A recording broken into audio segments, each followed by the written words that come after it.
You're still watching Ways now. Never mind sunny side up, hard-boiled or fried egg. Egg lovers will know that the humble egg can become a taste sensation with a little preparation that you need to rustle up deviled eggs. Far from demonic, deviled eggs are a tasty treat often found at buffet parties and often served as a starter at dinner. They are usually made simply by hard boiling eggs, slicing them in half, and then making a mixture with the yolk using mayonnaise and mustard. Often they are then dusted with seasonings such as curry powder or cayenne pepper. But if you feel a bit fancy, you can also spice them up with some bacon or fish. Have you had deviled egg before? So happy International Deviled Egg Day. Devil? I mean demonic egg, I mean whatever they call it. Deviled egg. You don't know about the eggs? No. But you've had it before. Tell me. At a buffet. I haven't heard of the deviled egg, but definitely we've had different types of eggs. So no, so this one you mix the yolk. When you go to like proper 5-star restaurants, you see it. It's part of the treat that they put as like maybe starters and all of that. Okay. You see it's half-boiled egg sliced in half. So, but the mixture, instead of the yolk, just the plain yolk, they would have mixed the yolk with mustard, mayonnaise. It's really tasty. I've had it. It's really, really nice. So you're a deviled egg eater. Yeah.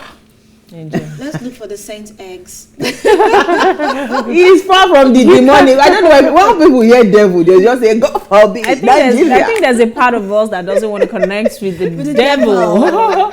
It just goes to say we're running away from source. Yeah. Exactly. Trust me. Yeah. There's a demon in all of us. There's a demon in everybody because Yes, even me, I know I have plenty demons. We all do. Okay. Who is starting first? Isi, let me come to you. What's your story? Okay, my story. I have to commend our president. At least he has said that we're no longer lazy youths. Really? There's an update to that story. Yes. Okay. Currently, he said that Nigerian youths are our most strategic assets, and we must invest in them. Aww. And that I thought it was so sweet as well. And he said this at a get-together, or should I say, where he declared an opening at a 3-day National Youth Conference themed Youth Inclusiveness, Governance, Security, and Employment. So he did this to, encourage the youth, make them understand that he's with them, and acknowledge the strength of the youth, not being lazy, of course. And he also talked about the fact that N-Power has increased from 500,000 to 1 million. The N-Power, which was established to guide and help the youths who are jobless or something that would need some sort of funds from support. The government. Yeah. Yes. So my take is that for me, I'm still not in support of that N-Power, basically. Why? Because N-Power represents not teaching me to fish. Teach me to fish and don't give me the fish. That way I'll be able to sustain my own source of livelihood. Yes, and I'll be able to stand on my feet.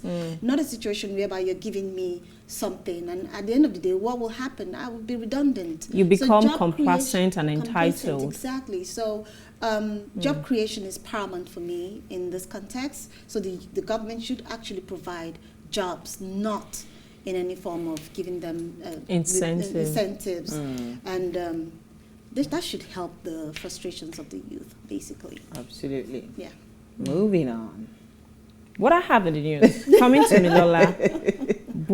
Buhari pledges net zero emission by 2060. 2060. Yes, our president, Major General Muhammadu Buhari, has pledged that Nigeria will cut its emissions to net zero by 2060. I find it very, very bold declaration. I would love to see the master plan that supports this declaration. What have we done? What are we doing? How do we measure to see the reality of net zero emission by 2020? Because up until now, I'm not aware Nigeria is doing anything as regards its fight against climate change. But our president said by 2060, we would have net zero emission. And this was said by the Senior Special Assistant to the President on Media and Publicity, Garba Shehu, said Buhari made this known while delivering his national statement at the 2021 United Nations Climate Change Conference in Glasgow, Scotland. According to Shehu, the President said that attaining national and global climate change goals will require adequate and sustained technical and financial support to developing countries. He said greater effort should be channeled towards assisting developing countries to meet their nationally determined commitment through the pledges made by the developed country to provide at least $100 billion yearly. Sorry, I'm laughing. President Muhammadu Buhari said that easier access to climate finance had become imperative in view of the COVID-19 pandemic, which really battered the economics of developing countries. He quoted Buhari as saying, "I do not think anyone in Nigeria is persuading of the need for urgent action on the environment. Desertification in the north, flood in the center, pollution and erosion on the coast are enough evidence." It goes to say that our president is very confident that by year 2060, we will have zero emission. Very, very lofty goal and statement to make. So I like your initial summation when you said you would love to see the blueprint, because by 2060 we don't even know if you will be alive. Do you understand? Because in Baba now, the government is supposed to be in succession. It's not about Do we have succession? So Do we where have is the succession? Do we have plan? Where is the continuity roadmap in Nigeria? Nigeria? Where is the continuity? Where even in a state like Lagos, where it is APC, just change of governors, you will see change in paradigm and everything completely changes. Not to talk of presidency. I think do you it's understand? very, so very I think exciting. again we have there's still gas flaring in Port Harcourt, right? We still run a lot of our infrastructure on generators and diesel. You know, we don't even have electricity, proper electricity. We're not harnessing solar, the strength of solar. And you are telling me by 2060, so it's not mouth. So I like that summation. Where is the blueprint? To support that declaration. Absolutely. So my story is actually, I found it quite interesting. It says the DSS, Department of State boss, his son, Abba, that's Yusuf Bichi, his son Abba, has criticized the Economic and Financial Crimes Commission boss over the detention of the chairman of Cubana Group, that's Obi Cubana. Is that a young man in the middle? That's the young man with the pink lips. Oh, okay. Who's the one in the middle there? That's the EFCC boss. Oh, okay. So he went on his social media page to immediately declare his support for Obi Cubana when the detention was or the arrest or whatever it was made happened. public. Yeah. And again, not only him, a lot of young people, actually went on their social media. The man of the moment, man of the year. He actually got man of the year publication in a newspaper. Yeah, man of the hour, man of the days, and all of that. So it's quite interesting for DSS, the son of a DSS boss. I find it very interesting. If Obi Cubana was a nobody, would he come out to stand for him to fight, to say, why are you detaining someone? Nobody gets picked up by EFCC to start with. You must have means, you must have some level of resource that they are interested in for them to have asked you for an interview or for any questioning. For probing and all of that. So he met the brief of people that fell within the category of those that can be probed. I guess that's why that happened.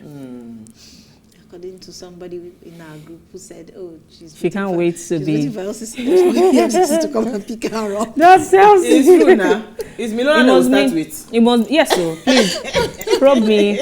Means I'm really successful and I have something that someone is interested in. That someone is interested in understanding how come you have amassed so much wealth to your name. So why not? I would love to be. But does this mean that celebrities that are empowered, like really empowered, like Obi Cubana, does this mean that they can actually go scot-free? Because I saw a post that I found very interesting. Somebody posted and said, that Obi Cubana should be thanking God. It's EFCC that arrested him, not DSS. FBI. No, not FBI. Oh, not FBI. So is that statement not an indictment on EFCC our system and our justice system? You understand? Because if you're telling somebody to thank God that it's not FBI that is arresting him, you can always get out of it. Does that not tell you that, oh, there's nothing? It's it's just a hogwash. Oh, okay. Take a break. I'll leave it there. When we return from the break, we want to discuss building collapse. Honestly speaking, today I would love to hear if I can get professionals that are in the industry, the real estate industries, to also call in to let us know what exactly is the problem that we're dealing with. So we'd love to hear that. But let's take a break first. We'll be right back.